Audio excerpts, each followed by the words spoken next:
say this because I'm not sure how to. I'm noticing since I retired about 6 months ago, that more and more organizations are moving into this very small area with only 4,400 people. I don't know how many people there are. Buying up properties that, without even bickering with the price, and taking them off tax roll. Yes. And I do know for a fact there's $116 million worth of properties that have been taken off of tax roll. And now it's further burdening places like this and myself and many others to pay the highest taxes you can possibly pay. Some of these wonderful facilities are great because they bring in people and they look for apartments and they come out and have a cup of coffee and you're, people with jobs. But some of the facilities are not. And I'm not going to name any or mention any, but it's just, we all know what I'm talking about. It's just, we have to be careful of a small community absorbing too much of this, that, or the other thing. And we just have, with a small town of 4,200, 4,400 people, we can't have too much of one thing and not enough of another. How do we stop that? And how do we raise the level of awareness of this happening? I hear this in, I think it's less about reducing the number of tax-exempt properties, because a lot of those properties are serving populations that need to be served.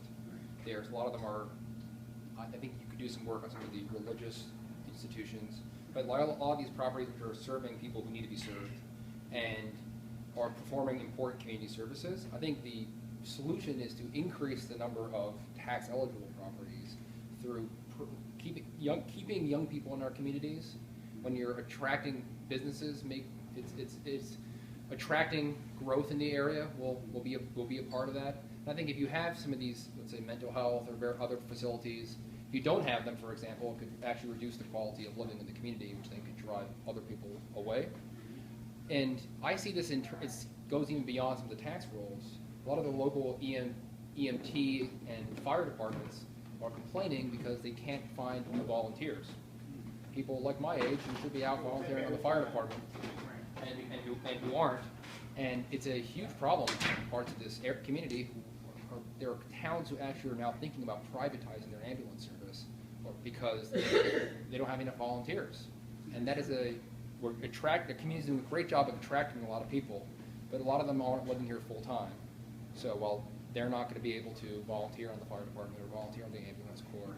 And so I think the real answer is how do we continue to attract people who are tax eligible, people who will, their home is paying school and property taxes and their business is paying local taxes, in a position to pay taxes where they don't need that pilot to, for 10 years to get them off the ground kind of thing. I think that is really the question to it. And I think you see real pockets in this community that you see Main Street here in Catskill, you see Warren Street in Hudson, you see parts of the community that have done very, very well. And the challenge is how do you broaden that growth kind of out a little bit for those areas? And I think that there's no real silver bullet. It's going to be through making sure that these places have good internet, making sure that you can make a cell phone call from an area that's not in the middle of the village. I think it's things like that are going to be very helpful in making sure our public schools are good, so families are going to keep coming here. Things like that I think are very, very important. Okay.